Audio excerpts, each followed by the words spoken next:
കേരളത്തിലും മോദിയുടെ guarantee തരംഗമാവുകയാണ്. NDA മുന്നണിയിലെ സ്ഥാനാർത്ഥികൾക്ക് പുറമെ പ്രതിപക്ഷ നേതാക്കളും മോദിയുടെ ഗ്യാരണ്ടിയാണ് ഉന്നയിക്കുന്നത്. തെരഞ്ഞെടുപ്പ് കൂടി പ്രഖ്യാപിച്ച സാഹചര്യത്തിൽ ഇനി മോദിയുടെ ഗ്യാരണ്ടി ആയിരിക്കും പ്രധാന ചർച്ച.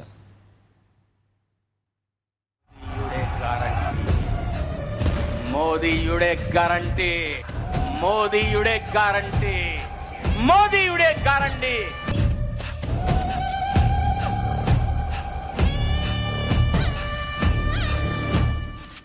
രാജ്യത്തിന്റെ വികസനത്തിനും പുരോഗതിക്കും മോദിയാണ് ഗ്യാരണ്ടി എന്നാണ് എൻ.ഡി.എയുടെ തെരഞ്ഞെടുപ്പ് മുദ്രാവാക്യം.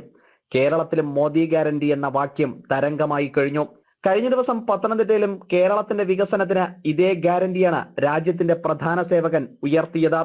അതേസമയം പ്രതിപക്ഷ വിമർശനത്തിനും നേതാക്കൾ ഉന്നയിക്കുന്നത് മോദി ഗ്യാരണ്ടിയാണ്. ഗ്യാരണ്ടികൾ ചില സംവരണയ്ക്ക് ഈ മോദി സർക്കാരിന് ഗ്യാരണ്ടി ഉണ്ടായിട്ടുണ്ട്. സാധാരണക്കാർക്ക് വല്ല ഗ്യാരണ്ടി ഉണ്ടായിട്ടുണ്ടോ?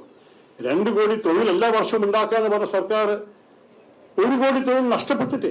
വിമർശനത്തിനും നേട്ടത്തിനും മോദി എന്ന തരത്തിലാണ് മലയാള മണ്ണിലും മോദി ഗ്യാരണ്ടി തരംഗമാകുന്നത്. ഇതിലൂടെ ജനങ്ങളുടെ വോട്ടിലുണ്ടാകുന്ന പഴയ ഗ്യാരണ്ടി തങ്ങൾക്ക് നഷ്ടമാകുമോ എന്ന ഭയത്തിലാണ് കേരളത്തിലെ ഇടതു വലതു മുന്നണികൾ. അഖിൽ പാലോട്ടുമഠം, ജനം, തിരുവനന്തപുരം.